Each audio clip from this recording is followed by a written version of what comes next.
Good morning, everybody. Welcome to PhotoJoseph's Photo Moment. Welcome back from the long weekend. For those of you who had a long weekend, and those who didn't, well, I'm sorry I wasn't here yesterday for you. But it was a holiday and all that, so, you know, you gotta take some time off. How is everybody this morning? I see the chat room active already. Good morning, Bart Johnson Production saying, oh, the Lumu power. That'd be this guy right here. Those guys were gonna send me one to review, but never did. Oh, well, it's too bad. Well, I have one. I bought mine. And I'm really excited about it, actually. It's kind of a first look, but I am super excited about it. Good morning, Jess, or good afternoon, Jess. Good morning, afternoon, Sully. And let's see, Bart says, hope I had a good weekend. I did have a good weekend. How did the tri-tip turn out? Oh, dude. Oh, dude. That was some epic tri-tip. Did you see the pictures on Instagram? Yeah, it was good. Yeah, you smoked 17 pounds of pulled pork? Are you kidding me? 17? I'm coming to your house. Man, that's epic. I've done pulled pork. I do the, to get the pork butt, and it's, I don't know how many pounds, whatever, 5 probably, 4, something, big chunk. 17 though, that is a whole new level. That's impressive. Good morning, Extender Burns. Good morning, Marvin, the paranoid android. Thank to be, I thought I'd got it wrong again. Well, you got it right, because you're here. Tim from St. Augustine Beach, Florida. Excellent. Carter, good afternoon. Matthew Sully. I love it. First time watching live, Matthew Reynolds. Really? Well, that's fantastic. You are most welcome. I'm glad to see you here. So, let's see here. Any little announcements before we start the real show? I don't think so. I was thinking about doing get Instagram, follow the latest follow, finding some cool, I guess I better turn that off. But then I realized it's just, I get too much crap going on in the show at once. Let's turn you off, and I think that'll do it. Oh, wait, I got to turn off notifications while on. So I can't do the normal phone into here thing because of this thing. So I can't, the HDMI in. So I got a camera to look at. It's going to be kind of a pain in the butt, but it'll work. Let's get notifications and make sure that is do not disturb. That's what I want. Do not disturb always. That's what I wanted. Perfect. So yeah, let's see. Get this back up. Where'd the app go?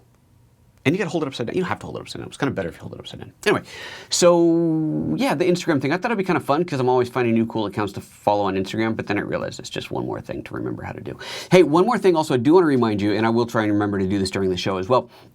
This afternoon is the first private Patreon chat. So for those who are contributors of a certain level, I think it's the $10 level. I don't remember.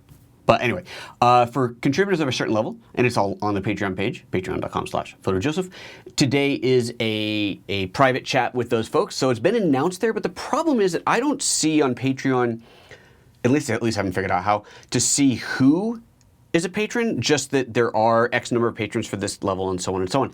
So as far as I know, the only way that I have to communicate with you is through the kind of blog post that they have there. And I can say this post is only for this level and above type, or this level exclusively, whatever. I can do that. And I did that, but not too many people saw it as far as I know. So as far as I know, I might be doing this chat today and there's going to be nobody there. But if you're a patron on Patreon, go there, log in, look at the account, look at the what do you call it, the blog thing, and it'll tell you what's going on and when. I got to figure out if there's a better way to notify you, though, because that doesn't seem all that clever. If you guys are missing messages that way, it would kind of suck. But if you want to contribute, if you want to participate in that, what time is it at? Let me see here. Let me get my calendar. I totally forget. It's, I think, 1 this afternoon or something, maybe 1:30.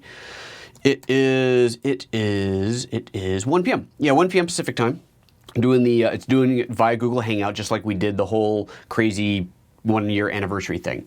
So, just as you got an email about it. Oh, okay, good. So when I posted the thing, you got an email. That's excellent. Thank you, Jess, for telling me that. Well, that's good to let me know. So there you go, Silly. You might switch to the 10 just to jump in. There you go. Perfect. $10. $10. I'll make sure that's right. Let me make sure that's right. And yes, that would be this afternoon at 1. And yeah, if you upgrade before then, you can jump in. That's the way it works. All right, let me log in. I know you're not seeing my screen. That's okay. You don't need to see my Patreon login.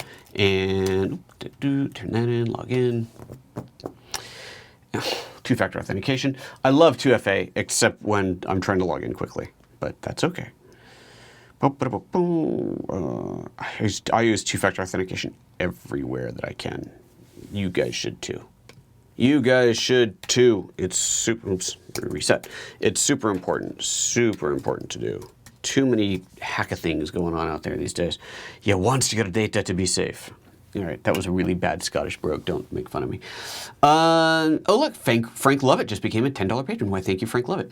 Let's see here. It shows, where do I see my thing? Patreon only post, no. Where do I, okay, Patreon really, honestly, their website could use some help. Okay, here we go. It is, yes, it is the $10 and above level. So there you go. So if you want to upgrade yourself, if you haven't already, that is this afternoon. We'll do a private Google Hangout chat.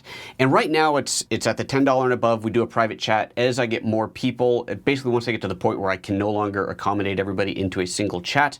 And obviously I know that not everybody who is a patron will be able to be there at that specific time. But I will start to expand this as Patreon grows, if it grows. It's still a pretty slow start, but it's nice. It's there. It's happening. It is actually working to some degree. So I'm going to keep on pushing it. And this is the first extra thing that you're getting, which is kind of cool. That's kind of the point of it. Anyway, okay, so that's set. That's all set. I think that's set. Let's have a show, shall we? Let me see. Is there anything else in here I need to hit before I go? No. Alrighty, let's do this. Cameras and barbecue aplenty. We should do like a barbecue live show, although it'd be a 12-hour, 18-hour long brisket. You do brisket? I'm sure you do brisket. You're doing 17 pounds, whatever it was, of pulled pork. You're doing brisket.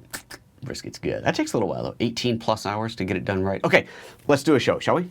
Let's have a show. I'm going to jump out for a proper opening, and then we'll come on back in.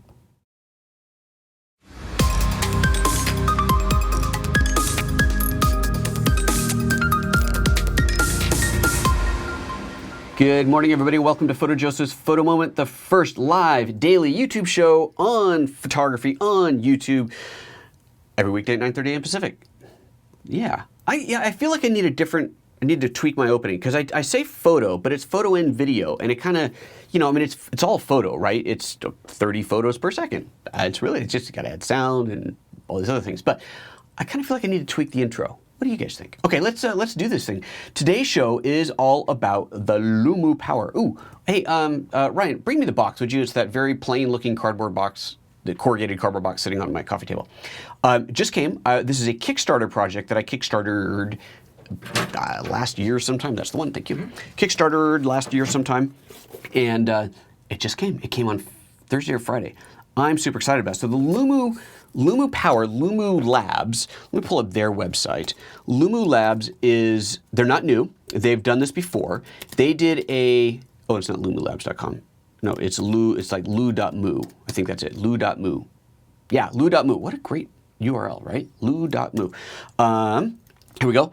So they've done one before that's just a plain old light meter, and then this device, this new one, is the light and color temperature meter. So this is, I guess it's a new version of the old device. So they had kickstarted the original light meter before, and oh, why didn't that go to screen? That was weird.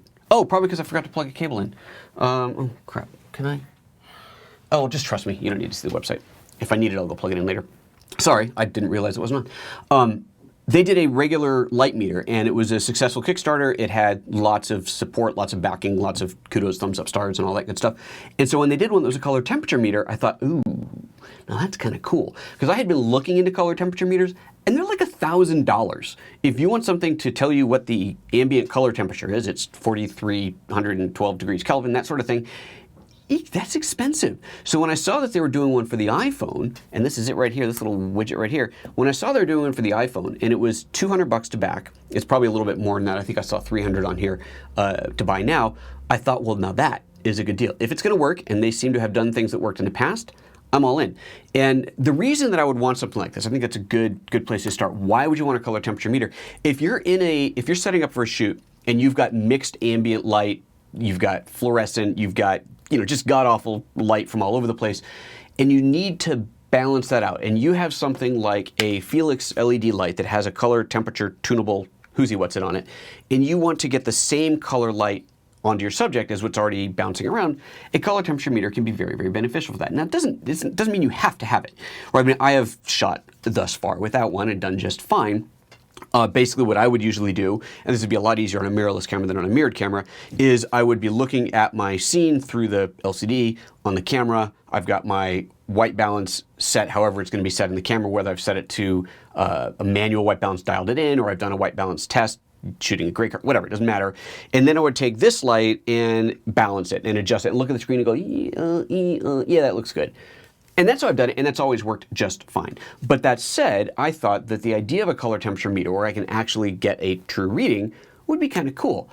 And so it is. And so I have it. And I thought about doing an unboxing, but then I realized, you're going to have to install the app. And also I didn't do the unboxing, but here's the box. Very nice, eco-friendly box here.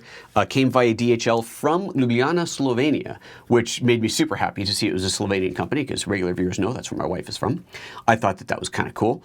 She's not from Ljubljana, she's from another part of Slovenia. I have to say that or else I'll get smacked. But she is Slovenian. This is a Slovenian company, and I thought that was awesome. It comes in this very nice, eco-friendly kind of a box, and it was in here, basically like take off the layers of cardboard is kind of cool, and then it's sitting there. And then there's a little leather pouch thing.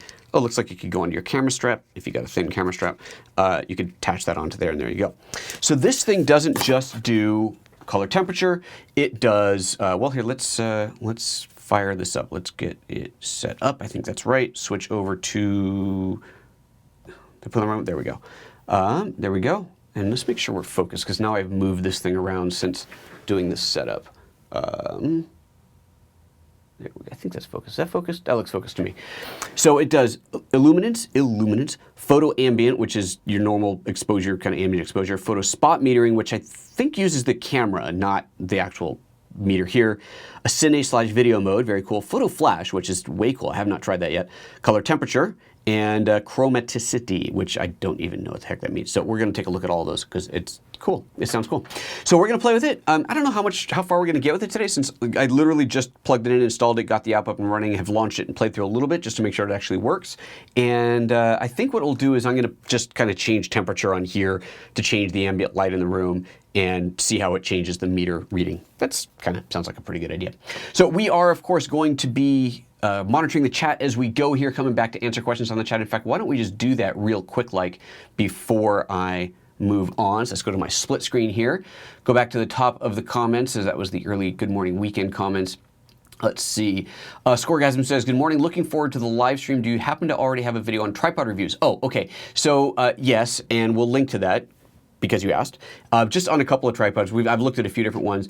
Incidentally, if you've got questions about this specifically, throw them in while we're chatting. If you've got questions that are unrelated to this, more than happy to answer them. We'll do that in the follow-up, the kind of part 2 of this show, the commentary part of the show. So we're trying to keep this part a little bit more concise. And remember, if you have a question you want me to address, make sure you type at PhotoJoseph in front. You can see on my screen here how it looks nice big red, and I get to know, I see that really obviously that you are there. Oh, also, by the way, folks, I hit 6K followers over the weekend. I'm super happy about that. Thank you all for that. Super awesome to have that support. Okay, nothing else coming up as an immediate question to hit. So let's we're going to look at the object, look at the device after I remind you about the GH5 training. Do not forget, if you are buying a GH5, thinking of buying a GH5, want to know more about the GH5, or are just a Lumix shooter and want to know about Lumix in general, do check out gh5training.com. I've got 2 samples videos up there already. We are still in the throes of production on that. Turns out it's a lot of work. It's still taking a little longer than I thought to shoot, but we are still, I got to talk to my editor today, see if we're still going to make our deadline, which is in 2 weeks. We might push it up a week, but it's off to a great start, off to a great progress, and you can see sample videos on gh5training.com. And again, even if you're not a GH5 shooter, but you are a Lumix shooter, there's a lot in there that will still be very relevant to you, including, I believe, the 2 sample videos, which are very generic Lumix, and I know that some people have been very happy to see that and have learned things already, so we gotta love that. All right, let's see how this Lumu thing works, shall we? Let me switch back to this camera. And we'll clean up the scene, doesn't matter. So this device is plugged in here, and I guess it's let's just do this, worth pointing out, this is a lightning device, which means it can go either direction, which is great because that means you can plug it in to, hold like this, or to look at the screen and get this ambient light. Or if I wanted to do a little bit more kind of traditional, actually it wouldn't be a traditional one. This would be a traditional way if I did it this way, and I was holding up to my, holding up to my subject, I would get that ambient light reading. But if I wanted to, for whatever reason, turn around the other way, it does work that way because it's a lightning port. So I can hold it that way and get the color like this. So if I wanted to measure my face while doing this, I could do that. There you go. That's how we could do it. So either way, plugs right in. It doesn't launch the app on plugin, I don't think. Let me just double check that, but I don't think it did. Now, when I first plugged it in, yeah, it's not launching the app automatically. When I first plugged it in, it did that thing where it says, oh, you need the Lumu Power app. Great, so I hit download and nothing happened. I don't know about that. So I had to go to the App Store and find it. It took me a while to find because it's Lumu, L-U-M-U, not Luma, L-U-M-A. That's like a yoga app. So don't download that one. It's not going to help with your app here. But we got our Lumu Power installed. Let's get back over to this screen. Oops, wrong one. Let's go back over to this screen. And I'm going to start with color temperature because that's what I bought this for. So color temperature, tap on that, and it tells me, I don't know if it's actually done a reading on launch or not. I guess we're going to find out. There we go. Okay, so there's our new reading. 4,110 degrees Kelvin, 0 green shift. So it gives you a green shift on there, which are settings that you can set in your camera manually. And a good test, I think, is to redo it several times and see if it's consistent. And that's consistent. It is not altering the temperature. So what I thought we would do, well, here, first let's change the color temperature of the room. So I'm going to take this guy and let's turn this guy on, try not to blind the camera. And so I'll crank up the light power on this to make sure it's got some light on it. And I'm going to do a color temperature readings as I cycle through. So there is the 5,000, was it 5,600 degrees Kelvin, that's the max. And this goes all the way down to 3,000. Now, obviously, this is not going to match the setting on here because we already have all this light up here at 4,100 degrees. So this will not, when I set this to whatever temperature, we're not going to see that here, but we are going to see a change. And this is a perfect example of that mixed lighting situation. So 3,000 degrees, this is set. Let me hold it right here so it's nice and wrong one. Nice and bright on there. And color temp, 4,100, so it hasn't changed it that much.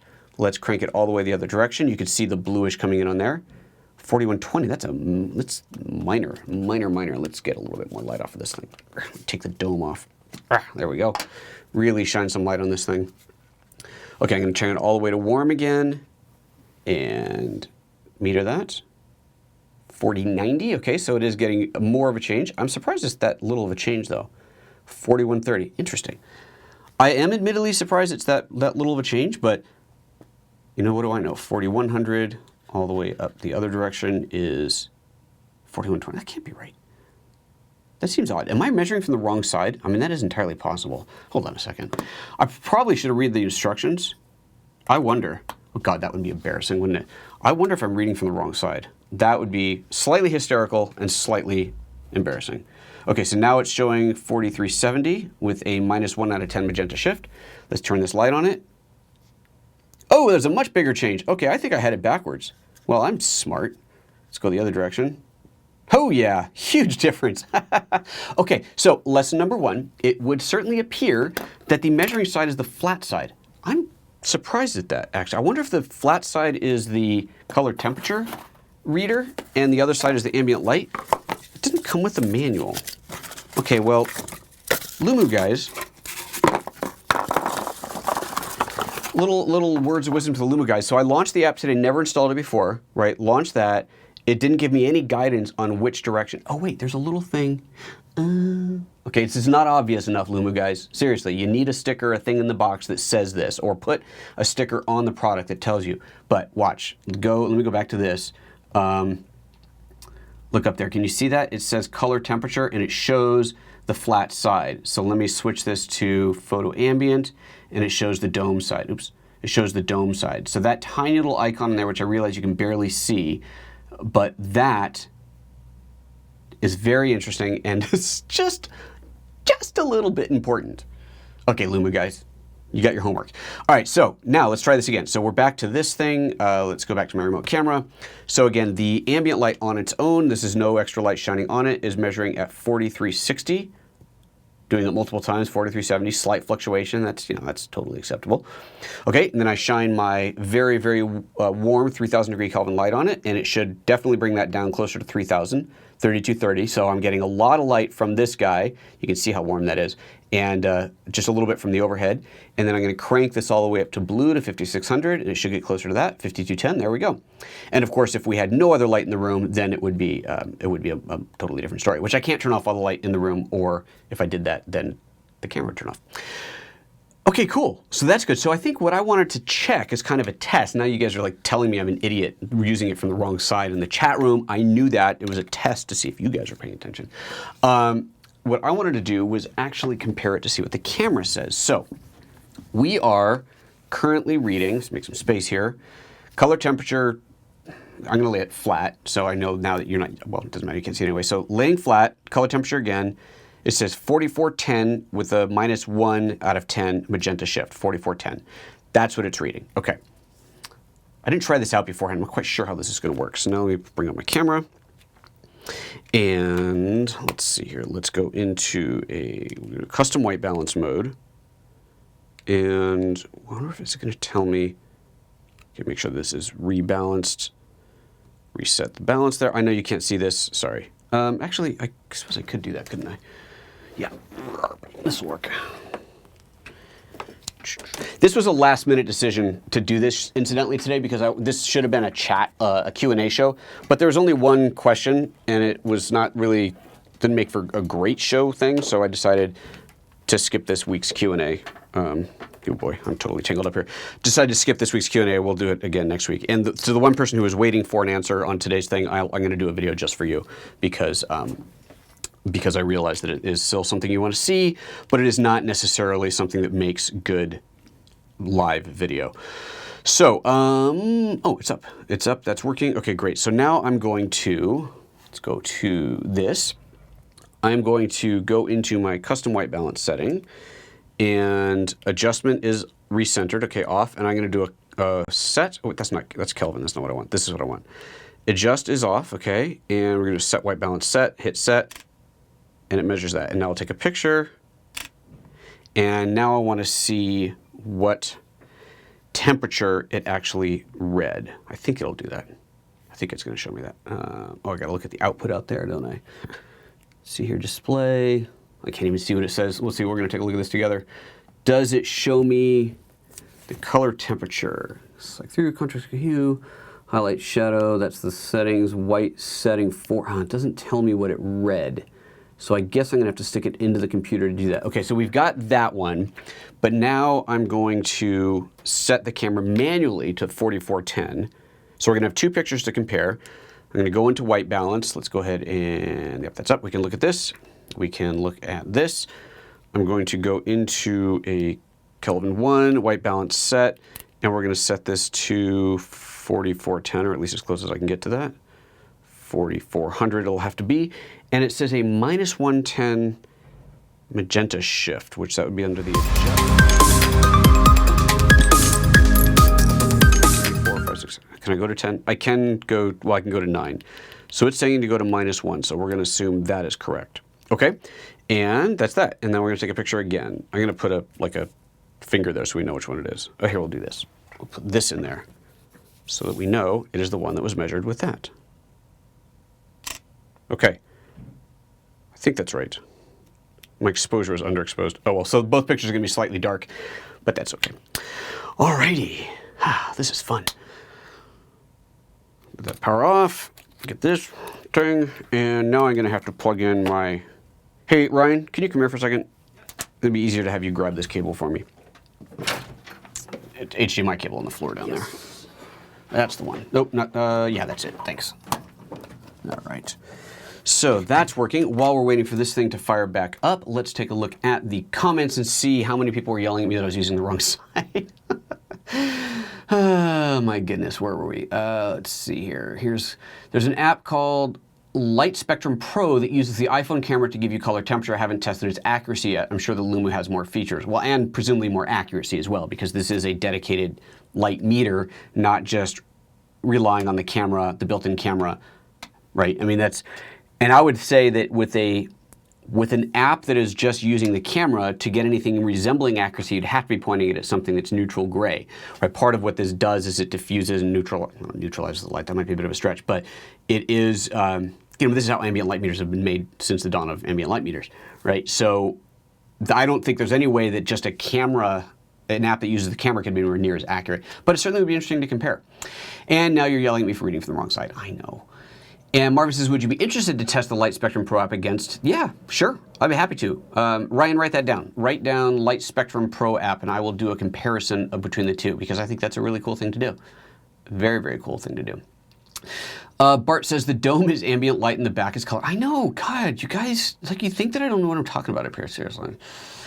Salvatore, you've got a question about GH5. Let's address that one later. Don't forget, copy and paste that in when we do the commentary later on. And Bart says, amazing what phone apps can do now. And this is true. I made a video about the most useful apps for filmmakers. Oh, didn't include a color meter app at the time, but plenty of other great ones. Oh, that's cool, Bart. Well, hey, Bart, feel free to link to that in the comments after the show, and I'll approve that so other people can see that. And if we remember to, once that's all done, we'll link to it up here as well. Okay, so let's get this going. So now we've got... Just go back to this camera and, oh, just by the way, since now I've got this up, you can see that's the app, the Lumu app. So lu.mu, Lumu, and there's the thing. So retail price $2.99, shipping in May of 2017, which is now passed and it is now available. Actually, I don't know if it's shipping widespread right now, or if it's just shipping to Kickstarter backers. I just got mine, so I would imagine it's just going to the Kickstarter backers for now. We're going to do this in Lightroom because we do need an app that will show us the thing. I'm going to have to create a new catalog. Look, create a new catalog. Test catalog. Don't usually use Lightroom on here unless it's... Usually when I'm using Lightroom on the system, it's a kind of shuttling back and forth, so it didn't have a library to read. Okay, there's that. Let's plug this guy in, plug the card in there. And I will pull up the screen as soon as we have something worth looking at. I'm stoked on it, and I'm really stoked that now I know which side is which. Maybe you need like a little icon on here. Or you just have to be smarter than the device. That's always an option as well. Okay, back over to the Mac. There's the two very different temperature meters in here. That's quite interesting. I don't care about anything here. We're just going to do not rename the files and just import them. Very different readings in those thumbnails, so it'll be interesting to see what happens, but that could just be the thumbnails as well. So, those are dramatically different. Wow. Huh. All right, so let's pull this up. And metadata, let's go into develop mode and module. Hello, develop. And let's get our white balance up. White balance. Okay, 5,000 plus 7 is what the camera read. The next one, we set it to 4,300 plus 8. Oh, it got plus 18. It was supposed to be plus 1 or minus 1. Oh, I went the wrong way. Smart. But it read 4,300. I set the camera to 4,400. It pulled 4,300. That's curious. And it's plus 18 on magenta. It should have been minus 10. Well, that's interesting. Okay, so let's take a look at the device again. If we go to here, so it shows minus 1 out of 10 magenta shift, but it is towards magenta, so that's got to be plus magenta. I mean, obviously, right? You're adding magenta in there. Minus 1 out of minus 1 out of 10, whereas this one up here has gone to plus 18. Now that, of course, the settings that we had in the camera, it was 1 out of 9 that I had options to, so that may not be exactly accurate. But let's see, this can go all the way up to 150. Man, this is going to be a tough... If I set this to plus 10, do we suppose that might be accurate? And then if I go previous, next, it is definitely different. But we're looking at this, we see this RGB, look at the RGB parade up here, or the RGB histo, that's even, so that is accurate. This is what was measured by the camera. This is what was measured by the Lumu device and dialed in manually, but it's definitely off. So let's just see, if I grab the eyedropper and hit that, it evens out, and it tells me what is 4850 at plus 6 instead of 4410, which is what the device said at minus 1. Interesting. Well, given that I don't know much about the science behind this other than what I'm showing you here, I am going to send this video over to the folks at Lumu and let them respond, because I am either doing something wrong or it's not that accurate. That would be sad if it's not that accurate, because I really want this to be accurate. Okay, well, that's what we got. Let's take a look at what else is on here, because it does have other settings, just very quickly, and then we're going to move through to, there we go, move through to the comments. So illuminance, you can measure illuminance levels. I guess now this has to be flipped around, doesn't it? Let's flip that back around there. There we go. Illuminance. Oh, no, it was the backside. Oh, well, idiot. So Illuminance is also off the backside. You have Photo Ambient, so now on the dome side. So we can see there, 60th of a second at ISO 400 should be a 3.2 aperture. And I liked this, the Cine Video Mode, which shutter angle I had to enable. I went into here and say unit type. It was set for time by default, but I switched over to shutter angle. And then, and then we measure that. We get an aperture reading, 24 FPS, ISO 400 at 180 degree angle is an aperture of 3.6, which sounds about what I have this camera set to in here, but I don't really know. Photo flash, very interesting. I'd have to test that, obviously. And chromaticity, which like, there you go. There's what chromaticity is. I have no idea what to do with that data. Oh, and it's backwards anyway. Doesn't matter. Anyway, so that's that. All right, well, curious. This is the fun stuff about doing these things live. We saw that it is not giving us the same reading as what's in the camera. So I will absolutely have to check this. And find out. I'm going to talk to the company. I'm going to send it to them. I am. All right, let's go back through the comments here and then wrap this thing up, and we'll move on to the non-related comments in the next section. Birdstech says, do I know what I'm doing? Absolutely not. Sully was always wondering how you pronounce my last name. So PhotoJoseph, so the last name is Joseph, so it's, Lynn Ashke is how you pronounce my last name. Now you know why it's not used as my YouTube channel name. Bart Johnson says, how are you thinking you will use the Lumu in your workflow? If you can balance from a gray card, would you still take a reading? I use a spectrometer to test claims on light quality. Oh, interesting. So the way that I imagine using this is using the color temperature reader in so I'd say I'm doing a portrait shoot and I'm in kind of this mixed environment lighting here. And I want to I'm using my Felix LEDs and I want to get a fill light that matches the other light in there. As I was saying, I could simply look at the back of the camera, dial it up and down to try and get it to match.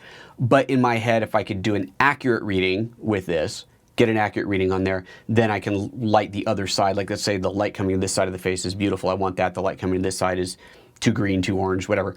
So if I can counterbalance that with something else, turn this on, and then even if it means not what I'm setting, like if I read 4400 on here, it's not necessarily what I'm setting this to, but if I set this up on a light stand and I start it at whatever, 5,000 degrees, and I turn that on, and then I do a metering from this side of the face, this side of the face, I go, oh, this side's still, 1,500 degrees too cool, then I can adjust the temperature on here until I get these two to match, assuming that I'm trying to get match, or maybe a little warmer, a little cooler. That's what I had in mind. I gotta be honest, I'm not sure how much I really will use this in a professional setting. I think I was excited about the prospects of being able to do this, and now that I've got the tool, we'll see how I end up actually using it. But that's what I had in mind when I placed the Kickstarter order all them times ago. So that's what I have in mind. We'll see. We will see. Burns Tech, I know you're poking fun. Come on, dude, please. We're all friends here. I know. Unlike the chap who left a comment the other day that said, Jesus Christ, get to the point. And I responded, Jesus Christ, you're a prick. Some people, these live shows are all about the interaction. And apparently I interacted with him. Anyway, let's, on that note, let's close the show out, shall we? We're going to come back for the non-related comments, and we'll wrap up the show from there. So thank you very much for watching, ladies and gentlemen, and we'll see you next time or in just a few minutes.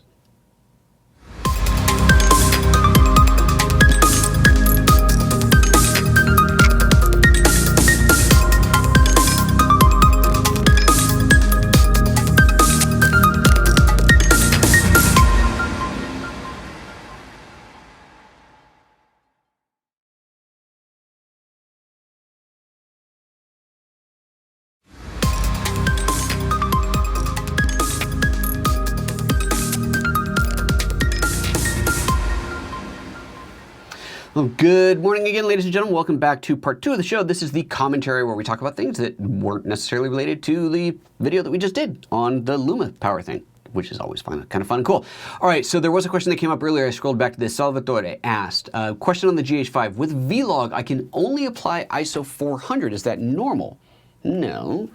400 would be the lowest. You can't go lower than 400, but you can go above 400. I guess I shouldn't have unplugged that. But I am going to flip my camera into Vlog and verify this for you. It's yelling at me about not having a video card, but that's okay. So 400 is, interestingly, I don't know why, but Panasonic does not say what the base ISO is, but it seems that it's universally known and understood just not from Panasonic, that the base ISO of the GH5 is 400. On the GH4, apparently it was 800. So a little change there. So base ISO 400, which when you're shooting log is apparently the best place to shoot, and in this case is also the lowest ISO that you can shoot. So there's that. Now let me, let's see here. I'm going to put the camera into vlog mode. Vlog, there we go. And bring up the ISO. Yeah, I can change it. So here, let me plug this back in. Again, 400 is the lowest, but I can certainly go other than 400. If you have other questions, drop them into the chat. Now is your chance to do that, and I will come up to those momentarily. All right. Yep, it's on. Here we go. So if I, let's see, let me go into my color settings. So photo styles, you see I'm in Vlog L, down on the bottom right. You see that there. And then when I go into ISO, I've got, it's at auto now, but there's 400. So I can't go lower than 400, but I can go all the way up to 12,800. So, yeah, I'm not quite sure why you're seeing that you can't get out of ISO 400, but there you go. So if you're, I don't know why you would be, but if you're locked into that for some reason, there must be something else funky, weird going on. I don't know what else to tell you. But Salvatore, there's the answer to your question. That is not normal. You can definitely get out of ISO 400. All right, let's see what else is happening here. These were chats from earlier, and see the jump. See, that's when I always say it jumps. That's what I'm talking about, when it jumps out of my way. All right, Sean. Hey, good morning, Sean. Did you know the Manfrotto N8 was recalled? No. Seriously? Dude, that's terrible. That's the Manfrotto, that's the tripod head that I've been reviewing, that I did the unboxing. I've been using it. I love it. Really? It's been recalled? Well, that way to ruin my day. Thanks, Sean. No, thank you for letting me know. That is interesting. And B&H knows that I have one, so very interesting. I'll have to dig into that. Wow, crazy. How did a tripod head get recalled? It must just suddenly go eep, and fall over. That could be the only explanation. Sully says, the base ISO is 400. Change your settings to shutter speed / decibels and shoot a clip at 0 dB. Play back and you'll see it say ISO 400. Okay, so that apparently is how people determine the base ISO. Oh, that's interesting. I have heard that before. I'd forgotten that. So if you set your settings to decibels and you shoot a clip at 0 dB, so no change, play it back and it says it's ISO 400. And I assume you're playing it back in the camera because that metadata is not embedded into the file, is it? You can't see that, at least in Final Cut, I'm pretty sure. Maybe in Premiere you do. Let me know. Let me know where you're seeing that metadata. I'm assuming in the camera, but tell me if that's different. Scoregasm says, any thought on USB-C or Lightning port preference? Smartphones can do so much these days and these add-ons can be expensive. Oh, interesting question. I think USB-C is inevitable. Right? I think that especially when we saw the new MacBook Pro, and keeping in mind I'm a totally Mac guy, I don't own a PC or an Android phone, so I'm all Mac and iOS. Given that the new MacBook Pro is all USB-C, obviously future desktops will also be USB-C and probably have other ports on them as well because they don't have to worry about the space as much on those devices as they do on a laptop. I would imagine the next iPhone, would it be 8, I guess, whatever the next, anyway, I would imagine the next iPhone will be USB-C as well. I know it's going to piss off a lot of people because, we all have devices, but, we did make the change to Lightning from that 30-pin quite a number of years ago, and, progress is progress. You got to make changes along the way. I'm still pissed off about the lack of the headphone port. I don't care what Apple says about it being courageous or any of that crap. Not having it is exceptionally annoying for doing any kind of video production. So the next step, I guess, would be totally portless. I've seen rumors on that. If you add inductive charging, then suddenly you don't have any need for a port on the thing at all. But that would seriously hinder the ability to use it as a video production tool on any kind of high end at all. Even broadcasting live, if I can't hook up a wired microphone to it, that's just meh. So I'd be pretty disappointed unless they did something really, really cool. But anyway, so to answer the question, USB-C, I think it's inevitable. I don't have any devices with USB-C, but Lightning is pretty specific. It's iPhone, and that's kind of it. Right, well, and iPads. But I think if everything was USB-C, clearly that would be a lot better. Now, I have no idea what's the next step beyond USB-C or how long USB-C will last for. But I think it's inevitable. I think it's not a bad idea. It's just going to be annoying, but that's life. It always is. You get a new port, and everybody pisses and moans about it for a while. Rightfully so. We got to buy adapters. We got to buy new devices. But that's the way it works. Burnstack says, I found a reliable AC power supply for the GH4, GH5 that has no auto interference on external mics. I'll have to post it in as a comment after the stream. Yes, please do. So that's a power Oh, AC power supply. Okay, so plug into the wall. Okay, no audio interference, and it's presumably not a first-party one. It's a third-party one. So yeah, do post a link to that. It'd be very interesting to see what it is and how much it costs and how it compares to the first-party one, the one made by Panasonic.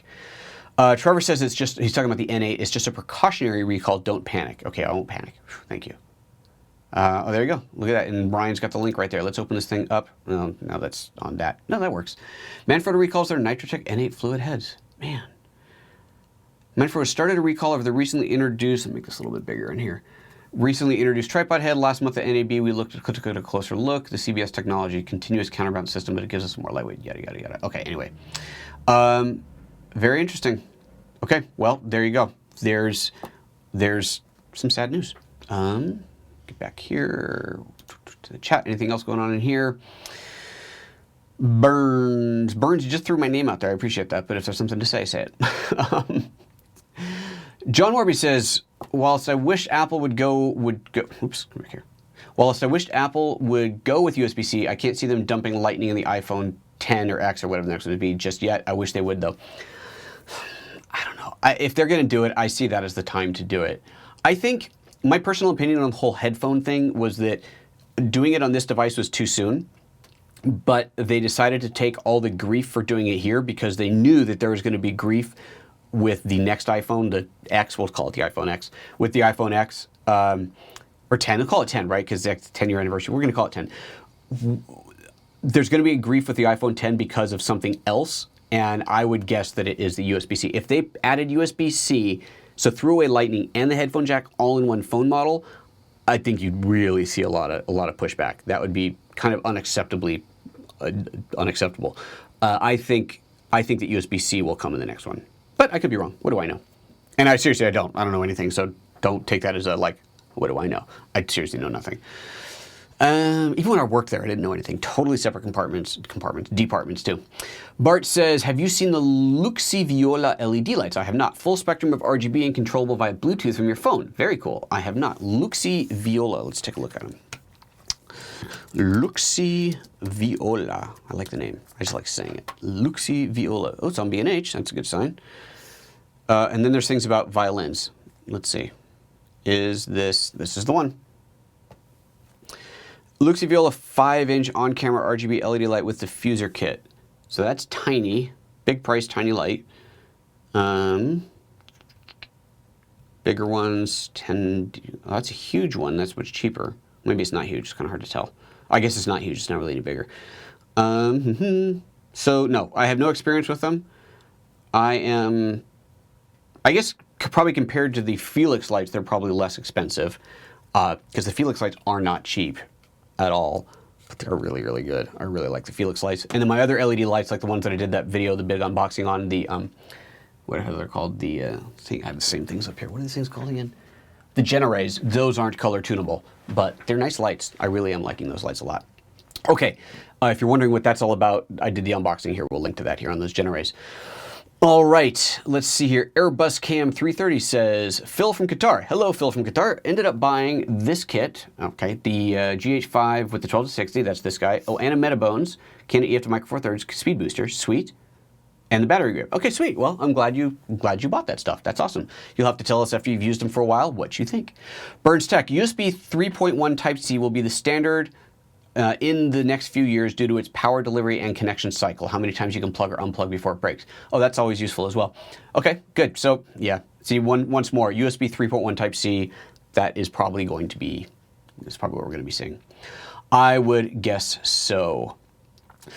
Anything else? Bart says, the Viola lights specifically can do millions of colors. They're full RGB. Very cool. Right on. No, I haven't. I will probably... Can I do a test on those at some point? I can at some point. I got so many things going on right now. Not going to be soon. But remind me again in a little while, and I'll do a little like side by side. It'd be fun to compare those to the Felix lights. I'm friends with the guys here, but I've always paid for everything that I have, so you know, I'm happy to do a proper comparison. All right. Anything else? Ryan says Apple will be forced to use micro USB charger by 2017. Well, okay, all that means is they have to include an adapter.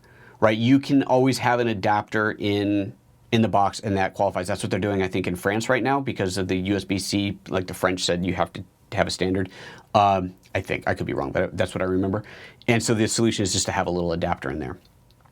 USB-C. Wait, you said USB-C. Or did you say USB? What did you say? Sorry, I gotta go back. Micro USB is different than USB-C, so we'll see. And that's an article from 2014. Yeah. Adapters is what they're doing.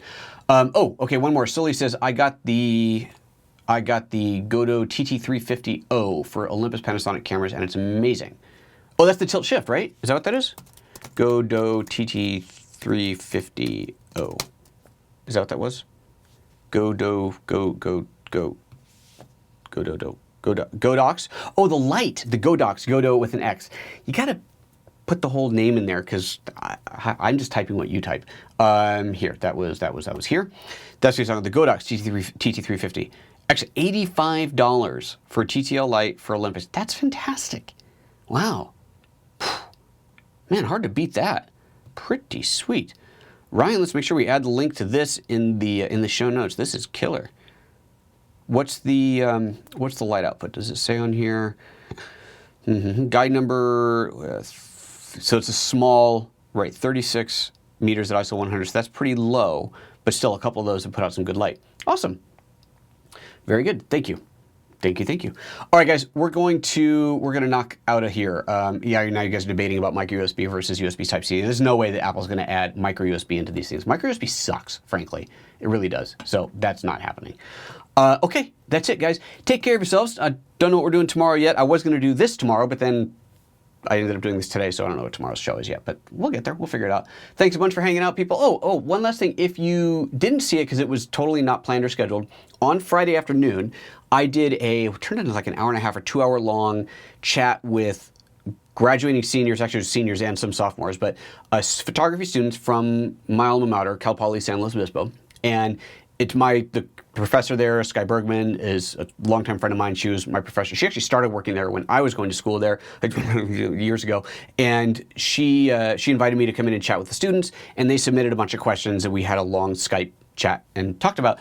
And there were questions about my career and about the choices I've made and what I like shooting, how I shoot this way, why I do it. Anyway, it's a bunch of questions. All the questions themselves are in the comments. We streamed the whole thing live because we can, and the whole discussion's there. So it's just kind of interesting if you just want to take a look at the questions, and if you think, oh, that sounds interesting, then go watch the video. I answered them in order. They're not timestamped. I'm not going to timestamp them, but you can scrub around, kind of get to it, or just watch the whole thing. It was fun. It's interesting. Audio only is fine. You could just listen to it on the car or something like that. Okay. All right, guys, I'm out of here. Take care of yourselves. Have a great Tuesday, because that's what it is, and we'll see you tomorrow. Bye-bye.